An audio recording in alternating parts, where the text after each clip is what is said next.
This project demonstrates how to build a simple security system that can be used as a travel alarm or as a security system for a home or building. A numerical keypad is used to arm or disarm the system, allowing time to enter or exit the protected area.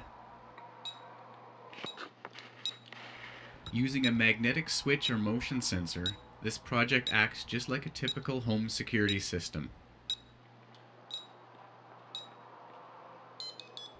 Once the device has been armed, any change in the sensor will trigger an alarm countdown. If the secret code is entered before the timer runs out, the alarm is deactivated. If the secret code is not entered before the timer reaches the end, then the loud alarm will sound.